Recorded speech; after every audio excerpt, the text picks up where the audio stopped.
Chapitre 43 La vie religieuse 31 mai 14 juin 1928 Le rassasiement des attributs infinis et la reproduction de notre Seigneur. On ne m'aime pas assez pour moi. Le règne divin à Jésus-Marie. Le cœur eucharistique de Jésus et la congrégation de Jésus-Marie. 31 mai jeudi. Silence et sourire. Voilà les deux mots qui résument le mieux, je pense, mes efforts depuis 2 semaines surtout. Oui, je veux que le bon Dieu et la très sainte Vierge soient les seuls témoins de tout. Je ne veux pas qu'aucune créature leur avisse la moindre part, si minime soit-elle, dans ma vie d'amour. Hier matin, notre Seigneur me dit: le rassasiement de mes attributs infinis dans une âme, c'est la parfaite reproduction de moi-même dans cette âme. Moi seul, je puis opérer cette parfaite reproduction. Pour que je l'opère, il faut que l'âme me laisse bien faire en tout. Puisque tu veux me rassasier pleinement, ma petite épouse, laisse-moi faire constamment et parfaitement. Après avoir médité ces paroles de mon bon maître, je lui dis: mon Jésus, oui, je veux que tu te rassasies pleinement en moi. Je veux de plus que tu te rassasies pleinement dans chaque âme. Je veux ton parfait rassasiement à cause de toi-même et de l'adorable Trinité et à cause de chacune de tes créatures, et je le veux infiniment, éternellement et divinement. J'explique un peu ce que j'entends par ces 3 derniers mots. Jésus, ton parfait rassasiement, je le veux infiniment, c'est-à-dire multiplié à l'infiniment infini, dans toute la capacité des vouloirs de ta puissance, des désirs de ton amour, des caprices même de ta tendresse, enfin dans l'immensité insondable de ta compréhension sans limite. Je le veux éternellement, c'est-à-dire dans les siècles sans commencement ni fin, depuis ton existence divine incréée, depuis toujours, et sans interruption, à chaque instant de cette éternité qui n'aura jamais de soir.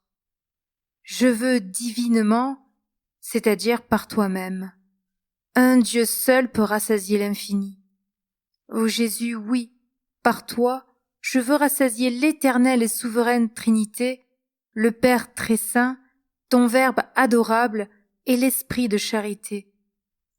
Ô mon Dieu, par Jésus, je veux vous rassasier pleinement pour vous-même, parce que vous êtes mon Dieu, parce que vous êtes l'infini, à cause de chacun de vos attributs et perfections. Quand je dis au bon Dieu mes désirs de l'aimer, j'ai besoin d'ajouter ces 3 adverbes.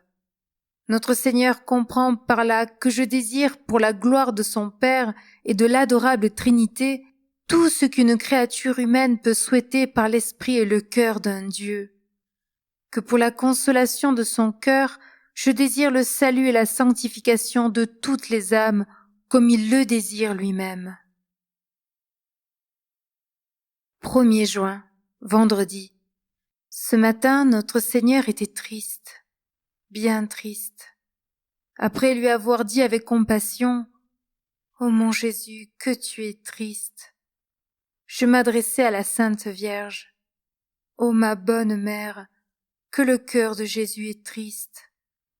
Mon divin maître me répondit: « On ne m'aime pas assez pour moi-même. On m'aime trop pour soi-même. Il y a si peu d'âmes qui m'aiment pour moi dans l'amour qu'elles me donnent. » Ô mon Jésus, pardonne à ces pauvres âmes qui s'aiment trop elles-mêmes. Pardonne-leur. C'est parce qu'elles ne te connaissent pas.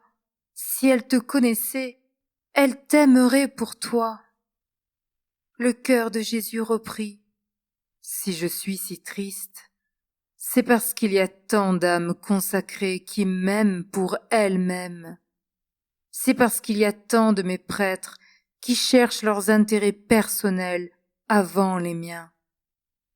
Je dis alors à la Sainte Vierge, « Ma bonne mère, consolez mon Jésus, il faut le consoler. » M'adressant à notre Seigneur, je le suppliais ainsi. « Mon Jésus, laisse ma mère, la très sainte Vierge, oh laisse-la puiser dans ton cœur et rayonner sur les âmes, surtout sur les âmes consacrées et celles de tes prêtres, les grâces de lumière et d'amour pur. Oh, des grâces si fortes qu'aucune ne puisse résister. » Un peu plus tard, notre Seigneur poursuivit ses plaintes avec un accent de tendresse plus indicible encore. « Ah, ma petite moi-même, la plupart des âmes ont peur de m'aimer pour moi. Même un grand nombre d'âmes consacrées, un grand nombre de mes prêtres redoutent mes divines avances. Trop d'âmes religieuses et sacerdotales ne comprennent pas que les sacrifices que je leur demande sont des flammes d'amour qui s'échappent de mon cœur divin pour attirer et sanctifier leur cœur humain. 4 juin, lundi.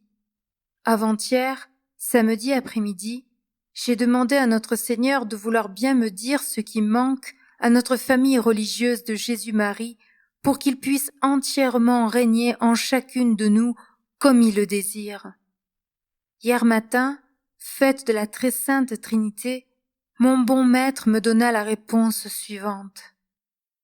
Le manque d'union avec moi. Un grand nombre de mes épouses agissent trop souvent par elles-mêmes en oubliant de s'appliquer à s'unir à moi. Je ne puis bénir leurs prières, ni leur travail comme je le veux, parce que l'attachement à leurs désirs humains met obstacle à la plénitude de mes grâces. À cette réponse, je fis dans l'après-midi une autre demande. Mon Jésus, que faut-il à chacune de nous pour obtenir la grâce d'être bien unis à toi, la grâce de se détacher entièrement de soi-même, la grâce enfin que tu règnes parfaitement? Notre Seigneur me dit, « Il faut me la demander. Je la donne, ma grâce, à toutes les âmes qui me la demandent, et surtout à toute âme religieuse qui est mon épouse ou qui veut le devenir. » De quelle manière te l'a demandé? Que l'âme me demande simplement la grâce que je règne en elle, comme je le veux. Ensuite, mon Jésus, quand tu donnes ta grâce, que faut-il faire? Y correspondre, avec beaucoup d'amour. Oui, mon bon Jésus, mais tu sais combien notre faiblesse humaine est grande. Nous tombons souvent, nous manquons bien des fois de correspondre à ta grâce. Alors, se relever, avec beaucoup d'amour, toujours revenir à moi, compter sur moi. Un grand nombre de religieuses ne comptent pas assez sur moi. Voilà ce qui vous manque.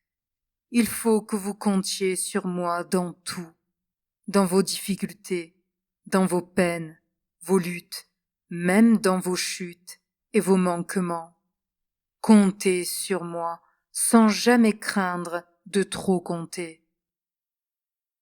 Ce matin, quand j'arrivais à la chapelle un peu avant 6 heures, je trouvais notre Seigneur content. Il était comme consolé. Sa jouissance me procura un grand soulagement. Peu après, par une lumière intérieure, il voulut me faire voir son divin cœur dans l'hostie sacrée et par rapport à lui, notre congrégation de Jésus-Marie. Mais je résistais à l'attrait de cette lumière par la crainte de l'illusion. Je m'efforçais de chasser la vue de ce tableau en disant « Mon Dieu, pas d'illusion, pas d'imagination, je n'en veux pas. » Le tableau me poursuivait. Enfin, pendant la communion de la communauté et durant la messe, il me fut impossible de résister plus longtemps à la force de cette lumière, et je m'abandonnai à notre Seigneur en reconnaissant son action divine. Notre Seigneur, homme Dieu, m'y fit voir son cœur adorable dans l'hostie sainte. Je ne regardais pas son visage sacré, mais son cœur et l'hostie me captivaient. Les deux, son cœur et l'hostie étaient parfaitement unis, tellement l'un dans l'autre que je ne puis expliquer comment il m'était possible de les distinguer l'un de l'autre. De l'hostie émanait une immensité de rayons de lumière. De son cœur jaillissait une immensité de flammes, lesquelles s'échappaient comme en torrents pressés. La très sainte Vierge était là, si près de notre Seigneur, qu'elle était comme absorbée par lui, et pourtant je la voyais distinctement de lui. Oh, qu'elle était pure, qu'elle était pure. Je ne ferai que répéter ce mot, qu'elle était pure. Toutes les lumières de l'hostie et toutes les flammes du cœur de Jésus passaient par le cœur immaculé de la très sainte Vierge. Notre Seigneur me dit: oui, faites-moi régner à Jésus-Marie.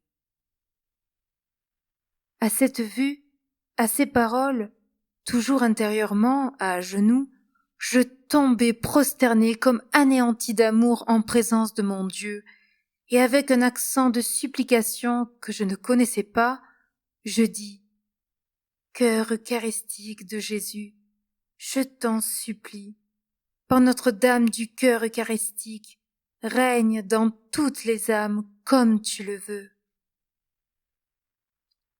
Notre Seigneur me fit voir ensuite, un peu au-dessous de lui et de sa mère très pure, toutes les religieuses de Jésus-Marie réunies comme dans une plaine. Les lumières de l'hostie et les flammes de son cœur sacré, passant par le cœur de la Sainte Vierge, descendaient sur les religieuses de notre congrégation, et des religieuses, elles rayonnaient sur une multitude incalculable d'âmes qui, de tous côtés, les entouraient à perte de vue et se tenaient tournées vers elles. Notre Seigneur me dit: mon cœur déborde de grâce pour les âmes. Amenez-les à mon cœur eucharistique. De plus, la très sainte Vierge attirait toutes les âmes vers elle pour les conduire au cœur eucharistique. Enfin, je vis une multitude innombrable d'anges autour du cœur eucharistique, une multitude aussi à perte de vue. En leur langage céleste, il est répété: Gloire au roi immortel des siècles.